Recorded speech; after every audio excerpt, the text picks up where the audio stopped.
This is Louis Hart for Boxing Social in association with Empire Fight Store and William Hill. I'm delighted to be joined with Ben Shalom. The big news today, Joshua Buatsi signed with Sky. You must be buzzing. Yeah, delighted. Just a massive milestone for us to be able to take on a guy as talented as Joshua Buatsi just before the real business end of his career. It's a special moment. Obviously, Sky is a massive attraction. We're not getting away from that. But he has to trust the situation. He's very careful. And I think he now feels like he can trust us with the most important part of his career. And that's very humbling.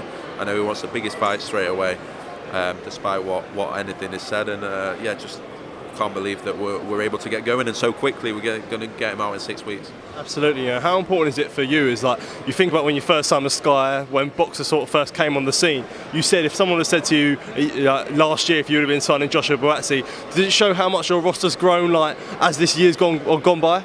Yeah, I think fighters talk, and a lot of people judge promoters on a lot of different things, and we just judge ourselves on. There's two things that we have in the office. What opportunities? Can we create the best opportunities for our fighters?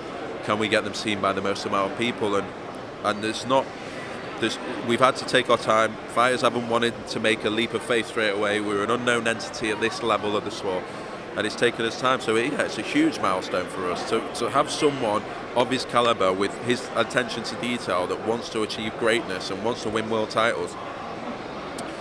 Yeah, of course, Sky is a huge attraction, don't get me wrong, with every signing we make.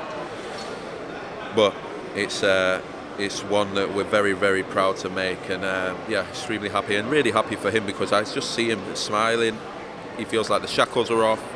He's had to not talk for a long time, not hardly fight, and he feels like this is the start of something very, very special for him as well.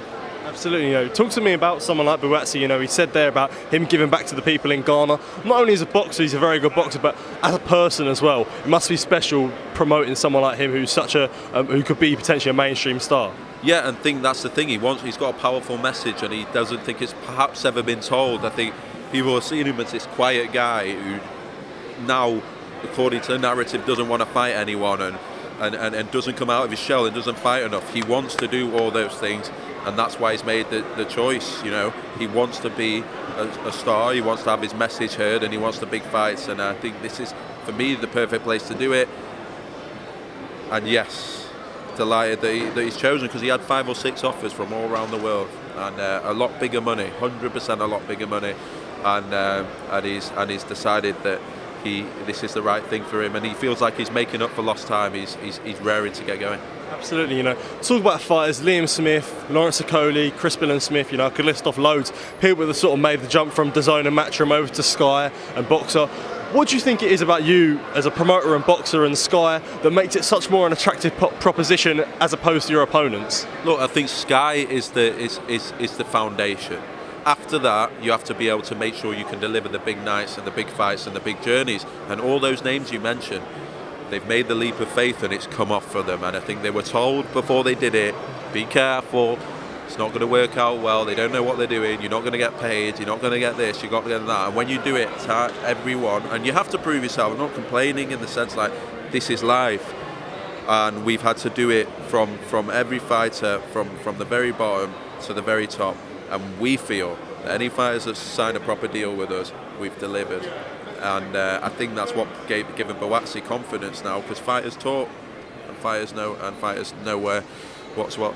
Absolutely. You mentioned earlier about Buatsi having accusations that he doesn't want to fight people, he doesn't come out of these shelves. What would your response be to be all that? What would your response be to all that criticism where people say, he was ducking Bivol, this and that, and those sort of? What are your sort of response to that? I think one thing is he would never duck Bivol. But when Bivol's offered, on the caveat that he extends for a long period of time, of course, if he feels like it needs a move, then he wants the biggest nights, and he wants those legacy moments, and he wants them to feel like they're going to be seen by everyone, and they're in the right place, and there's a journey, and this is where he's going to get to, and perhaps he can become a pay-per-view star.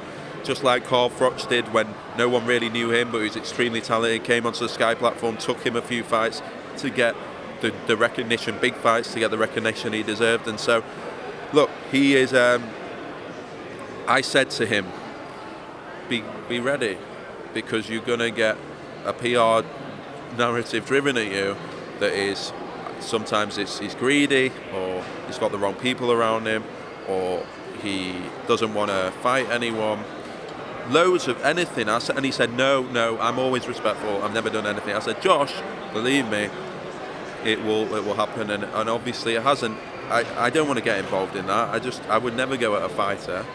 This guy wants to fight. He's a born fighter. That's why he does this, And he wants the biggest fights because of how he's put it in his contract. So, yeah, in the end, he was prepared for, and it's frustrating for a fight, and it's worse for Lawrence because Lawrence couldn't talk for a long time, and Buatsi feels the same. Like he's had 18 months where he's been nervous to post on social media how he's feeling. He's a very, very respectful man, and he's not been active, I can see by the way he's jumping around, he feels the shackles are off, and now he can be the star that he wanted to be and have the biggest fights, and he feels good and he feels ready. And yeah, I'm delighted for him, and regardless of anything else, I feel like we've got a star that's bigger than anyone can realise right now. I think in 12 months' time we're going to look back and go, wow, because he's got everything.